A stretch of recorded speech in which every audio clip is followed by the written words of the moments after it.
একক বিপুল আসনে সারা বাংলাদেশের সরকার গঠনের পথের এই প্রথম মুহূর্তে উপজেলা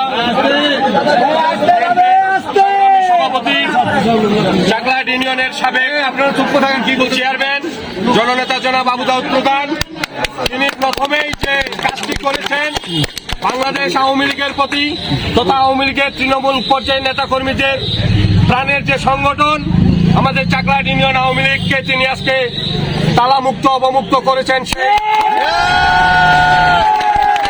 যারা এই দেশটাকে পাকিস্তান বানাতে চেয়েছিল, যারা বাংলাদেশের স্বাধীনতার পক্ষের প্রতিটি দলকে নিশ্চিহ্ন করার চিন্তা ভাবনা করে বাড়িতে অফিসে হামলা করে বন্ধ করে রেখেছিল, সেই অফিস আজকে প্রথমেই তিনি চাকলাহাট ইউনিয়ন আওয়ামী লীগ অফিস অবমুক্ত করলেন।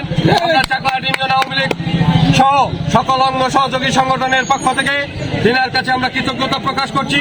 সেই সাথে আগামী দিনে যে কোনো মিছিল মিটিং আন্দোলন সংগ্রাম স্বাধীনতার সপক্ষের সকল উন্নয়নের ক্ষেত্রে আমরা না আওয়ামী লীগ না বিএনপি না জাতীয় পার্টি সকলে ঐক্যবদ্ধ হয়ে স্বাধীনতা বিরোধীদের পক্ষে থাকবো এবং ঐক্যমত্যের ভিত্তিতে উন্নয়নমূলক ইউনিয়নের উন্নয়নের আহ্বান জানিয়ে আমি আমার কথা শেষ করছি। ধন্যবাদ সবাইকে।